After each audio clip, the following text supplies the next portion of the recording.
People, welcome back again to another video. If you are new in this channel, this is Officialsharon&Entertainment, a home of freedom fighters. If you haven't joined our family yet, join the family by hitting the red button down below on the bell notification icon, so whenever we have a new video in this same channel, you will get notified. Thank you so much for tuning in, and I love you all. So my people, I have a video here that I want you all to watch, and I myself will be watching with you in this particular video.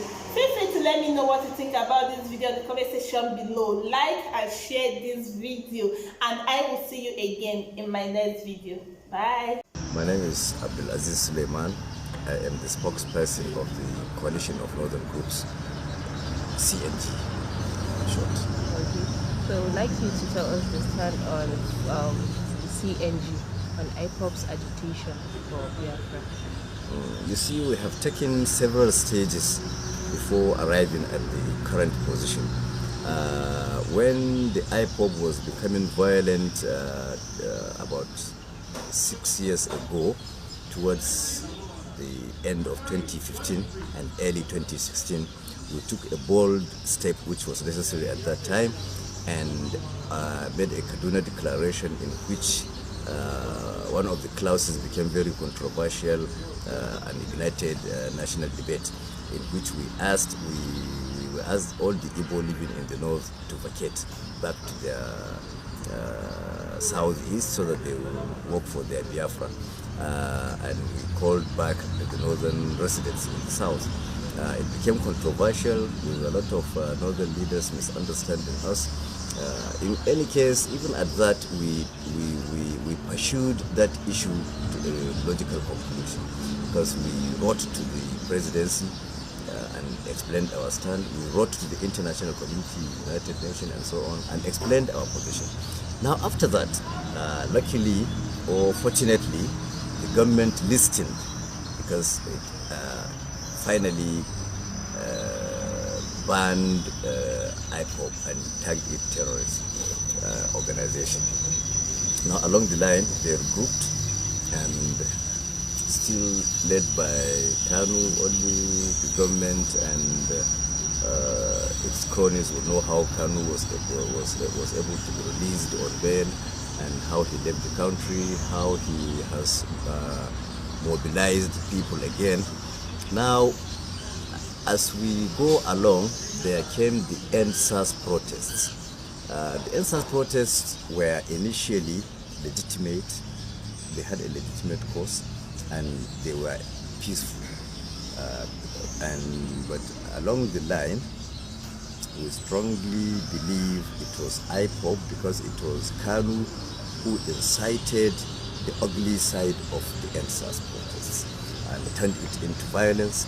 A lot of national security assets were attacked and destroyed, security personnel killed, and northerners, which is what we are more particularly concerned about, were attacked indiscriminately and killed in places like Aba, places in River State, in Benin, and Enugu and other places, Anambra and so on.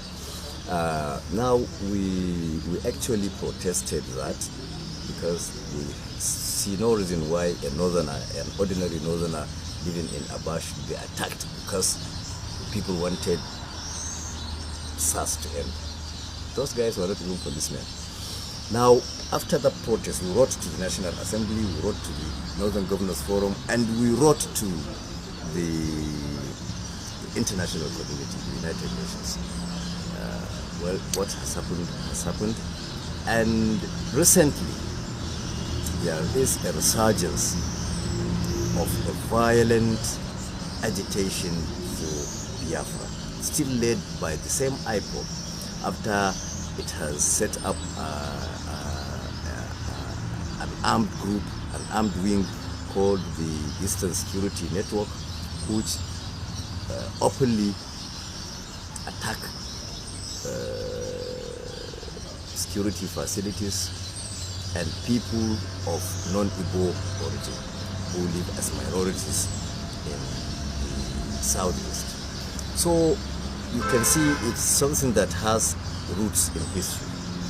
we looked at it that this is a people that is insisting that it's not Nigeria for about 60 years now, since a little after independence, which led to a civil war, and they are still insisting on that. And now, as it is, they have gone violent, with the likelihood of causing greater conflicts that will lead to another civil war.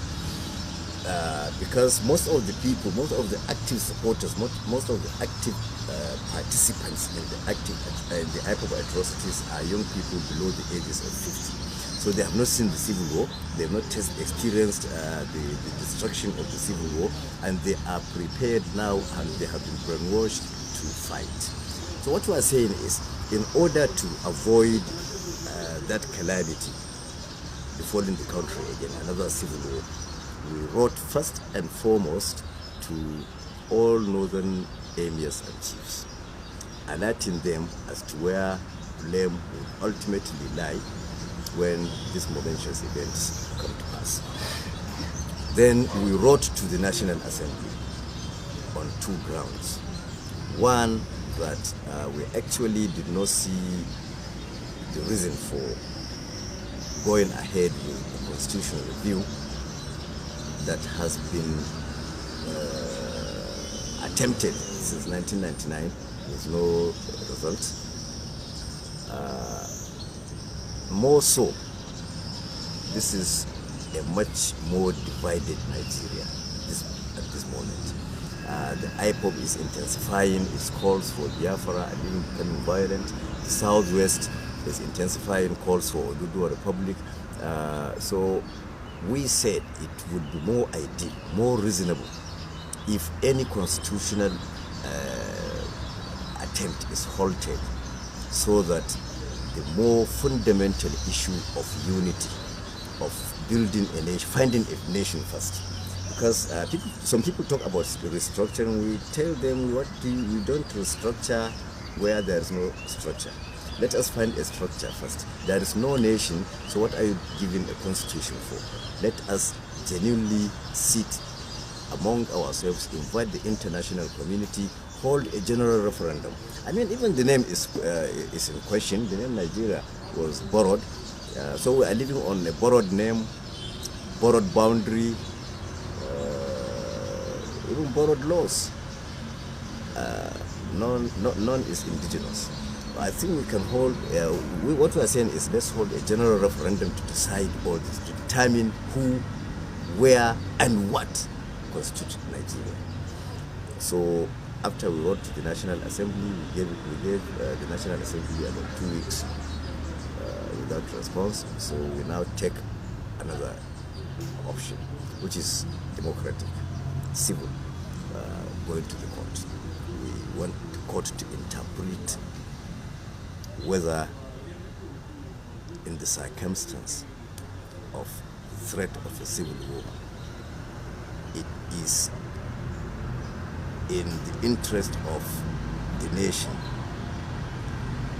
to continue with a constitutional review without determining the issue of, we don't want to call it secession, self-determination.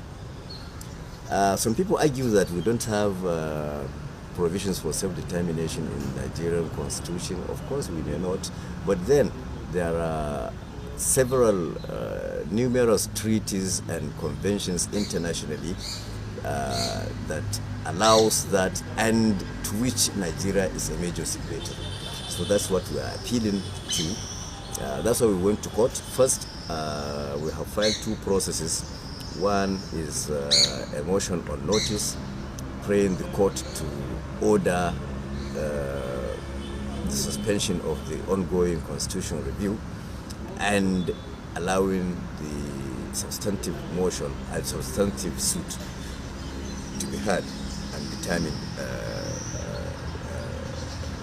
finally. We joined in the suit the Attorney General of the Federation and the two houses of the National Assembly.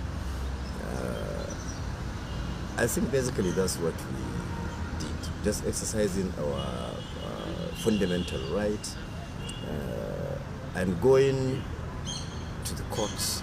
I don't think there's an offense for going to the court. They're just seeking legal interpretation of the situation.